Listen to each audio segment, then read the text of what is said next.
When I was little, one of the first icebreakers that our teachers used to ask us was, "What do your parents do for a living?" And every year, my peers used to have the same bland responses. "My dad's a doctor," or "My mom is a stay-at-home mom."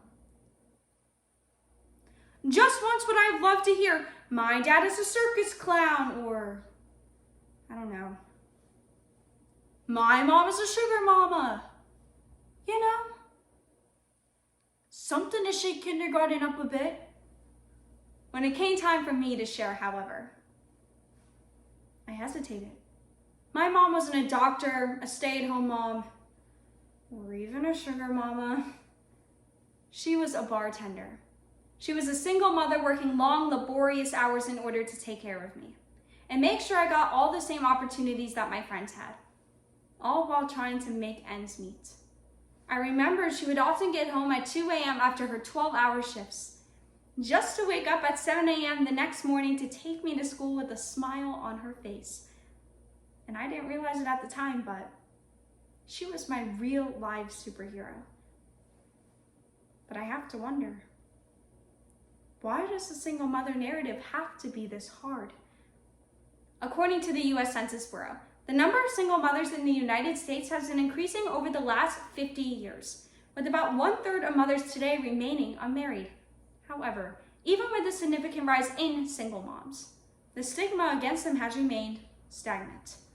Take Boris Johnson, Prime Minister of the United Kingdom, labeling children of single mothers as ill-raised, ignorant, aggressive, and illegitimate.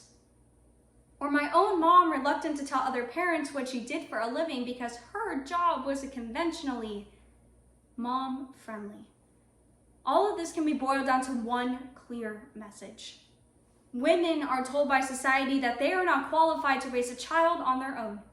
However, for tens of thousands that face this reality every day, society bats a blind eye to them. But we must no longer be led down this path. So let's first open our eyes to the causes of the hard single mother narrative. Then address the effects that this has in our life before finally obtaining some solutions to tackle this problem head on.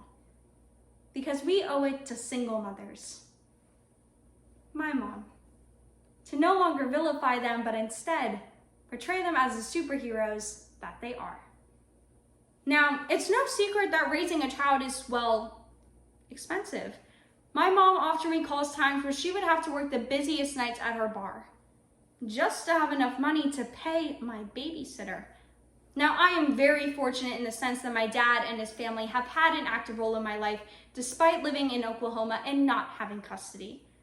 But for many women, this just isn't the case.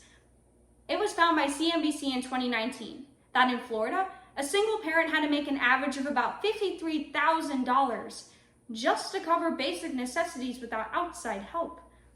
But this just isn't a feasible number for moms who on average in the US are only making $43,000 annually, $10,000 below what is needed.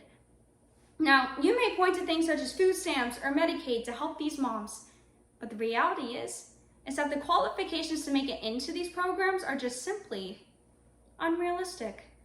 For example, in order for a single mother to qualify for food stamps, she can make no more than about $17,000 per year. That means that a single mother in Florida working a minimum wage 40-hour per week job would make too much money to qualify for the program. I mean, that's insane. This is why mothers like mine work overtime and to the point of exhaustion just to make ends meet. The title of a single mother in our society is viewed as weak. But if you just take a look around at what these women face every day, the title is anything but. Single mothers being depicted as villains in our society is nothing new, however. We can trace a derogation of these women back to medieval times, when villagers would throw rocks at and make loud, obnoxious noises outside the homes of single moms because they saw her as a burden on their community. And although we aren't resorting to throwing stones anymore, people still view single moms as just that, a burden. Pew Research Center surveyed 3,000 Americans, and found that 99% of those who were tolerant towards changing family dynamics still labeled single motherhood as a bad thing for society. Women have been held to the same misogynistic standards for hundreds of years, believing that a partner had to be a part of the equation in order for a child to have a successful and meaningful life. But why are partners such an integral part to this equation? Simply put, it's because of the blinders that the world has put on, believing the stereotypes against single moms.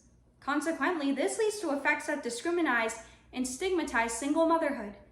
For example, when going out to look for a job, moms are often faced with what Joan C. Williams, a professor at the University of California, dubs maternal wall bias, or the belief that mothers are less competent or committed to their careers. Every day, moms in the workforce hear things like, "You should be spending more time with your child," "not heading a department chair." But people fail to realize that for single moms, working is their only option. And because of the heavy discrimination that they already face, they have little to no access to necessities such as childcare without exponential costs, especially during these times of the pandemic. Single moms are now plagued with more job loss and more home responsibility because of inadequate access to childcare. The New York Times in June 2020 went as far as to say that these impacts could last a lifetime, reducing mothers' earning potential and work opportunities. Right now, single mothers are balancing the job of a teacher, a provider, and a mother with no one in their corner. And it's because of the taint that our world has put around the words single mom that thousands often feel they have no choice but to stay in abusive relationships because they feel their suffering is a means of surviving. That's why Forbes writes that many survivors of domestic abuse who summon the courage to flee their abusers often return up to 7 or 8 times before fleeing permanently because of their financial state. We often blame victims for not leaving their abusers, saying things like, "It's their choice to leave. No one's stopping them." But let me ask you, who's there to help them out on the other side? Single mothers are subjected to silence because no one is looking out for them. No one is listening to their hardships. Because no one knows how hard it is to be a single mother in the United States until you are one. It's time we rewrite the story of single moms and let them know that they have a sidekick along for the ride. And that first step is starting to have the uncomfortable conversations. No matter your stand on politics, we must realize that helping single mothers should be a single-sided debate. Contact your local representatives and advocate for more funding for things such as food stamps and Medicaid. Another easy thing you can do, support Planned Parenthood. Despite the heavy political stigma that surrounds this program, Planned Parenthood helps thousands of single mothers every single day connect to more resources and tools that she needs to be able to raise a child on her own.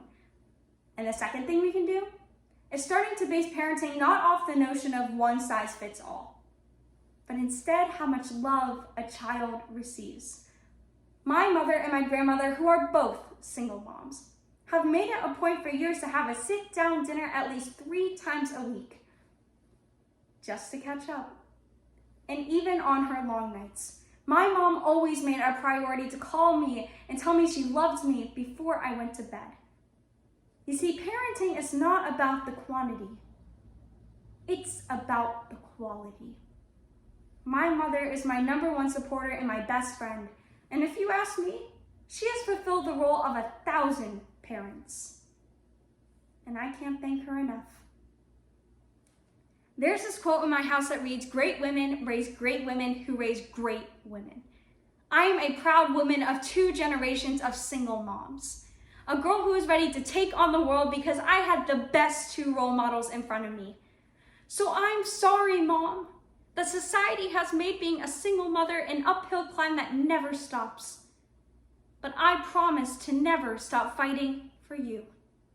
Single motherhood shouldn't be an eye-roll inducing phrase, but instead should be a sign of strength and resilience. Because single moms are superheroes. And it's time we properly write them into our stories.